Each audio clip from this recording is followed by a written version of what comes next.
தமிழகத்தில் இதுவரை ஏதாவது கூட்டணி ஆட்சி அமைந்திருக்கிறதா? 1952 நடைபெற்ற சுதந்திர பிறகு நடந்த தேர்தலில் மெட்ராஸ் பிராவின்ஸ் என்ற இந்த பகுதியிலே காங்கிரஸ் தோற்கடிக்கப்பட்டது. 155 சீட்டு தான் காங்கிரஸ் வாங்குச்சு. நான் காங்கிரஸும் 166. இப்ப பிரகாசம் என்பவர் முதலமைச்சருக்காக போட்டியிட முயற்சி செய்தார். நேரு அவர்கள் தடுத்தார். காமராஜர் அவர்கள் எம்எல்ஏ நிக்கல் எம்பிக்கு நின்று லோக்சபாக்கு போயிட்டாரு. யார் அமைப்பது? ராஜாஜி அவர்கள் தான் காங்கிரஸ் ஆட்சியை மைனாரிட்டி அமைச்சு அமைத்தார். அந்த நேரத்தில் அப்பொழுதும் கூட்டணி ஏற்படவில்லை.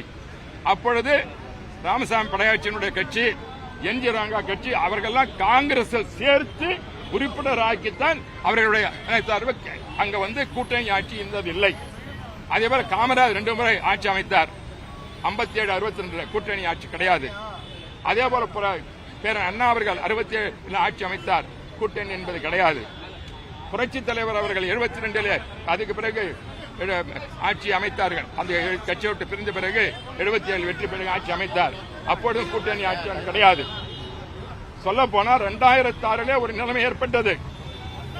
திமுக 93 சீட்டு தான், அவருக்கு மெஜாரிட்டி கிடைக்கல.